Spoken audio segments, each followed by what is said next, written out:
Straight Talk. As we head into the 2026 short legislative session, one thing is clear. Oregonians are paying attention, and they're fed up with the status quo. With the legislature set to gavel in on Monday, lawmakers have just 35 days to tackle roads, jobs, and a growing budget gap. The budget is going to be the overwhelmingly difficult thing. It's going to be the focus of the session. From immigration enforcement to healthcare funding, Oregon's leaders face tough choices this legislative session. Let's focus on what we can handle. Let's work together. And I think we can solve problems here in the state. What's at stake and where common ground may still exist? Ahead on Straight Talk.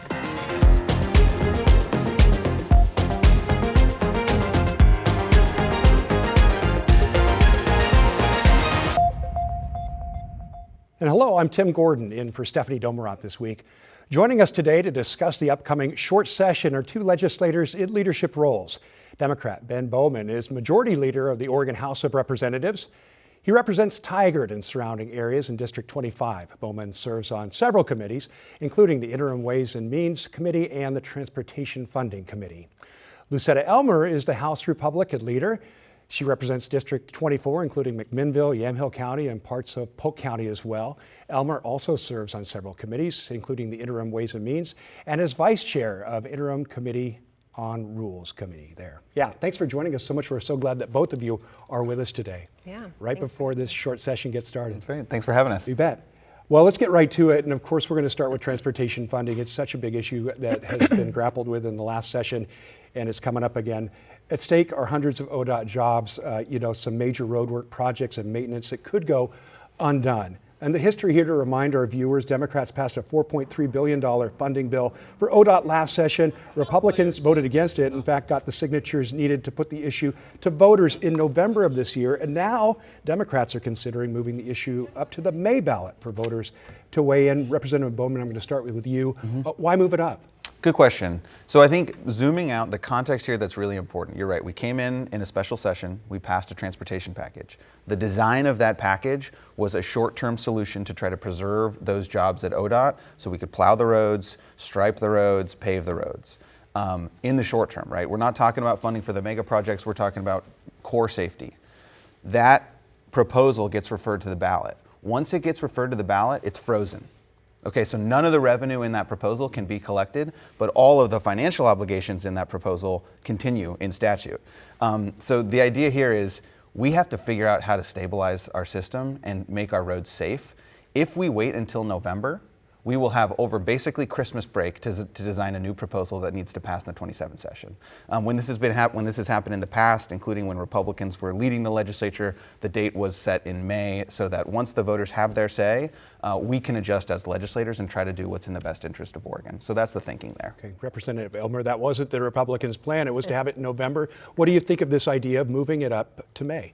I think that it is the wrong move. I think we had 250,000 signatures collected with the intent that they would get to vote in November, which historically is the largest turnout for the vote. So I think it's a political move, and I think it will silence a majority of voters. So I think that, collecting 250,000 signatures in less than 35 days, they spoke loud and clear. They want their chance to be able to vote. Well, ODOT's in trouble right now, so whether it's May or November, what can you do during this short session to deal with this funding gap? And are there some things that you can do in terms of moving money around or flexibility for ODOT in the way it spends its money? Yeah, certainly, we can. It just depends on how we choose to do that.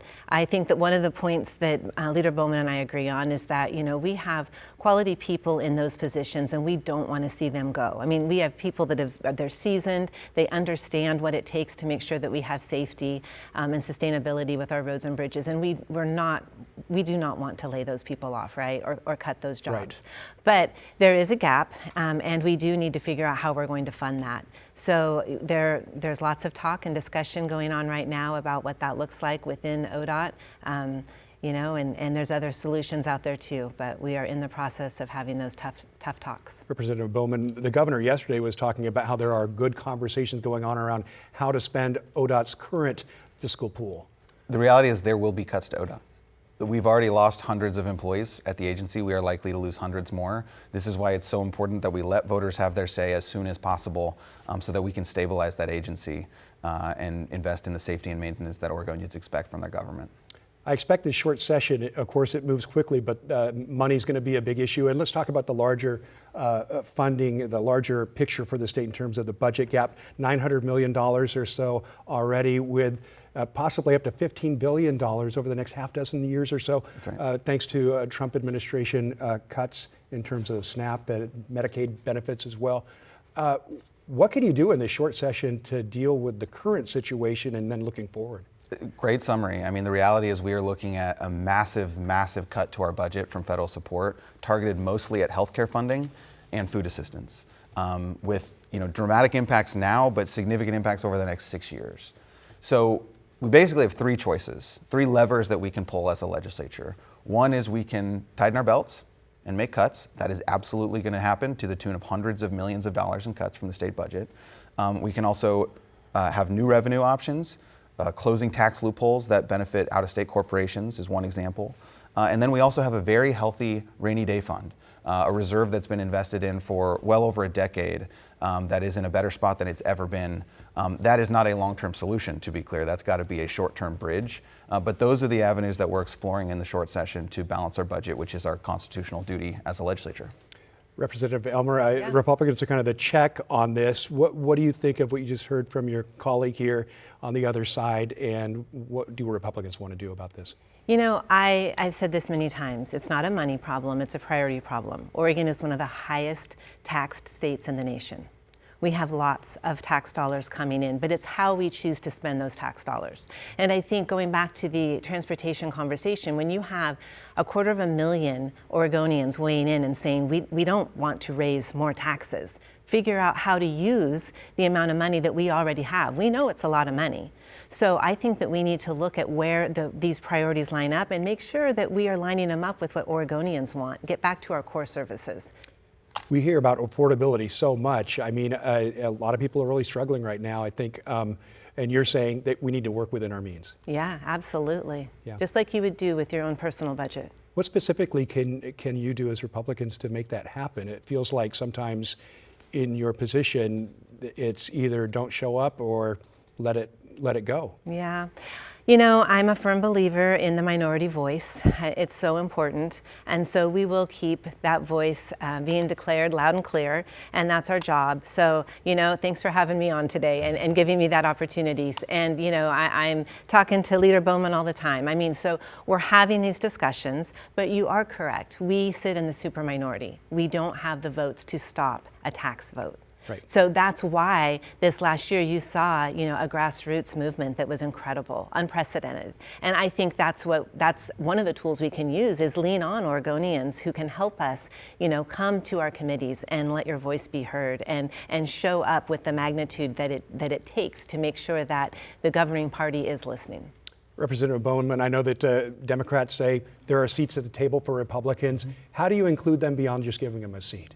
That's a great question. I mean, the reality is well over 90% of the bills that we pass in the legislature are bipartisan. So there is a ton of bipartisan work happening in Oregon. I think a lot of people expect the Oregon legislature to look like Congress. It is very different. There are some important issues with which we disagree strongly, and those tend to get the most airtime. But there's a lot of bills where there's opportunity to work together. And I hope and expect that will continue in the short session, including on issues like affordability, where historically there have been good partnerships between both parties. Is there one thing that you see that you think we could work together on? So I'll pitch a bill that I'm excited about that actually President Trump has at the federal level indicated support for.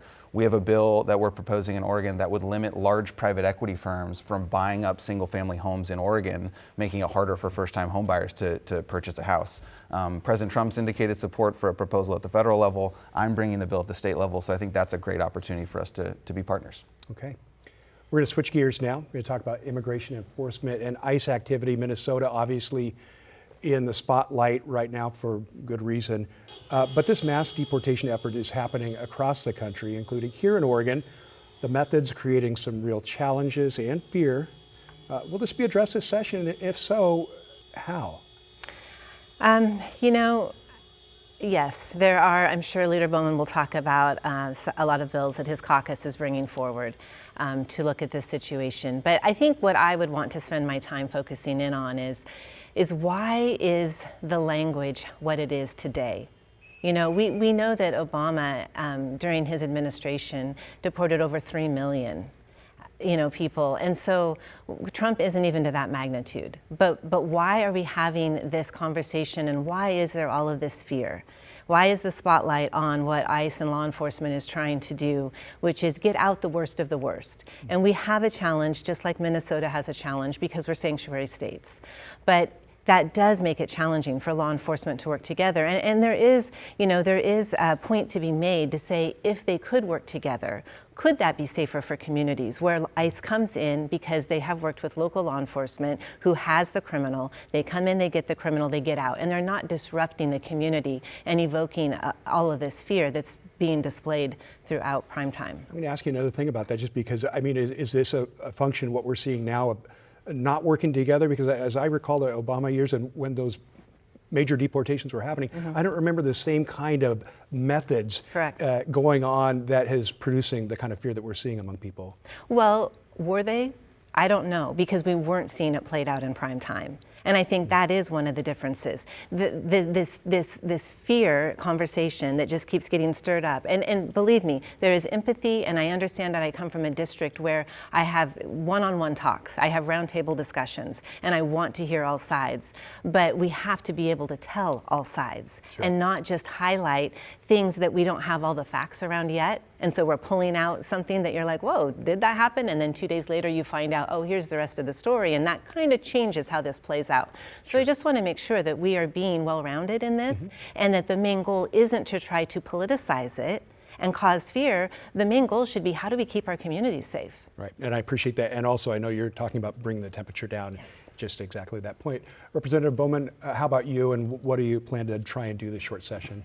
I have a lot of respect for my colleague, Leader Elmer. This is an issue where I disagree very strongly. What we are seeing from the Trump administration is unprecedented. It is nothing like the enforcement under the Obama administration. The scale and the tactics are completely different. I believe what we are seeing is unconstitutional activity on a regular basis. We are seeing people die in our streets, and then the government lie about what happened. This is a different thing. We are in a different era than we were before, and I think there is a lot of fear in our communities, and I think that fear is warranted. We are seeing 5-year-old boys detained. We are seeing a 7-year-old girl in Portland whose parents are detained when they're taking her to get emergency medical care. This is a different level of enforcement than we've seen before, and it's concerning to a lot of Oregonians. I'm wondering, are there some specifics? I know Washington State is looking at an anti-masking for law enforcement legislation. Is there something specific you have planned? There's a suite of proposals that we have related to immigration, a few that I'll highlight. One is notifying parents when there's ICE activity near schools. One is not allowing state dollars and state contractors to be supporting the deportation of people. What I think is important to make clear is ICE is not targeting violent criminals. In fact, the share of people who are being detained by ICE now versus last year who are violent criminals is lower than it was before. So again, the fear is because of what's happening in our streets and in our cities, not because of hypotheticals. It's real for the people who live here. Are there other areas of disturbing, maybe the Oregon way, maybe voter systems, et cetera, that you plan to address this session? There's one proposal that I think is interesting and will get some debate in the session. There's been some fear based on some early decisions in the Trump administration that dollars that have been allocated to the state of Oregon, appropriated by Congress, will be held back by this administration. The question is, what do we do if that happens? There's a proposal from Representative Choatson that says if the federal government disobeys a court order that says that the dollars need to flow to Oregon, we will not be sharing our dollars with the federal government until that issue is resolved. The hope is we will never have to use that provision. This has never been something we've had to think about before, but that's an example of how we're trying to prepare ourselves for situations like that. Representative Elmore, what do you think of that? You know, I find it ironic. I sit in the super minority in the state. And Oregon, or at the federal level, it's flipped, correct? We're always asked to work across the aisle. We're always asked to come together in good faith and find things that we can agree on. Unfortunately, our state government, our governing body, is not doing that with the federal administration. And I do wonder, if we could find a way where we could try to work together, would this be playing out as it's playing out? So I wonder about that. I hear you. Yeah. All right, well, we're going to take a quick break, and when we come back, we'll discuss the healthcare fight and what it really takes to cross party lines and work together in a divided state legislature. Stay with us.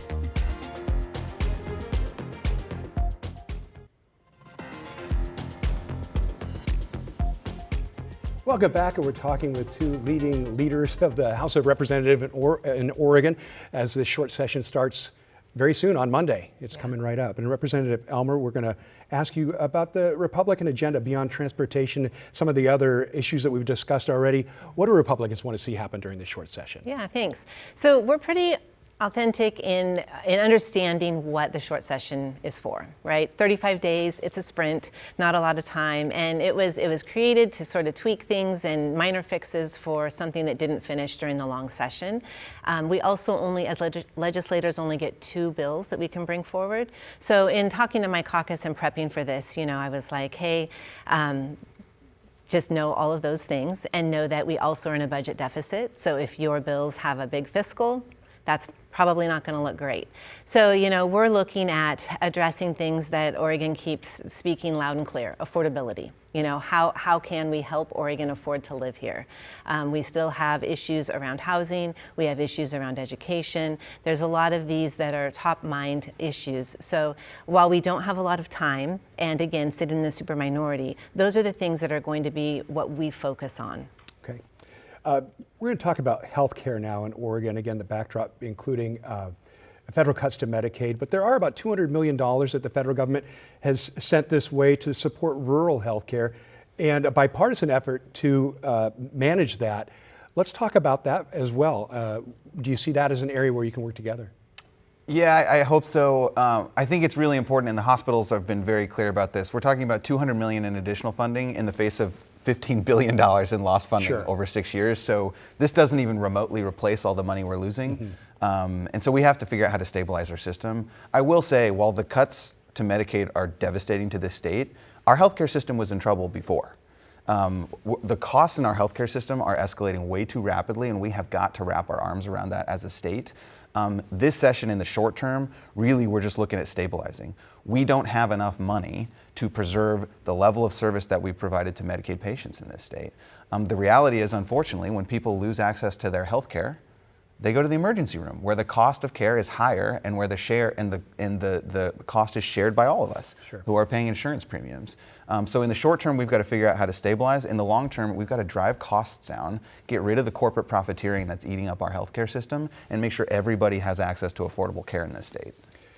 Representative Elmer, you've got a large geographic district. You've got McMinnville, but also very rural areas. So you can talk about rural health care. How would this $200 million help, do you think? Yeah, rural health care is looking at severe cuts and losing hospitals and, obviously rural. So we have a lot further distance to travel to find that health care. We also know that our providers are struggling, and we're seeing burnout. We're seeing people leave this as a profession. And so there's a lot of things to tackle here. Obviously money helps, but then when you are looking at cuts, I think you have to pivot and you have to say, okay, why are the cuts and what can we do to be prepared for that? One of the things I would point out is that Oregon has been dependent on the federal money to a tune of 1/3 of the budget. And so that's something that we probably, back to living within our means, need to address. And so do we continue to offer all of this care to all of these people or all of these services, which in a perfect world, maybe, but we simply aren't living in that world. And so we have to be fiscally mindful of how we can live within our means and not get ourselves in this situation. Sure. Well, with that money and for rural health care, hopefully a bipartisan effort can be successful. What else do you think you'll be agreeing on during these 35 days? It's a good question. I think there's a lot of things that we'll agree on. One proposal I'm interested in that I think historically there's been some bipartisan support on is universal school meals, making sure that all the kids in school have access to free and reduced price, or free lunch and free breakfast, which helps them learn better. Some of the affordability items, we talked about the housing bill, increasing the earned income tax credit, which has been a great tool for fighting poverty in this state. I think there's a lot of proposals where we'll be able to find some common ground and work together. Representative Elmer? Yeah, you didn't mention Dolly Parton. And the Dolly Parton Okay, Imagination that's our Library. big one. Oh, where bring we're it working up. together. Absolutely. Yeah, You know, Dolly that's a Parton- great thing. Yes, Dolly Parton we've covered that Imagination here at Library. KGW. Yes, no, that's wonderful, and we've done some work on it, and we're going to continue to advocate. So books going out to children 0 through 5 every month. They get a new book in the mail, and it helps with early literacy. So that's great. I also have a bill that I hope to find bipartisan support with, and it's about people being able to give $1,700 towards education and then receiving that back as a tax credit. And it's not about school choice. It can go to public education, private education, all kinds of different various aspects of education. So I do hope to find some bipartisan support with that one. That's interesting. Could you get behind that? Potentially, we're looking at the bill. I hear that it's not about school choice. What I'm hearing, what I saw in the bill is that it might be using public dollars to subsidize religious schools or other private schools. So I need to look into the bill a little more carefully, and Okay. I'm sure we'll have a conversation Okay, about all it. right. You'll have, I heard that it's a probable. it sounds probable. Yeah, Yeah, you've yeah, got yeah. some more Is that what talking you to heard, do. Tim? Is that? Well, it's close to it. Close Okay. to it. Yeah, we'll see. You guys will work that out, I'm sure. And these short sessions, I just want to acknowledge that 35 days is not a long time. We were talking about the history of it. It was brought in to add some more time for legislators to do the work of Oregon, but it's still only 35 days. How much can you really accomplish? How stressful is it? What's it like to work in a short session like this? Great question.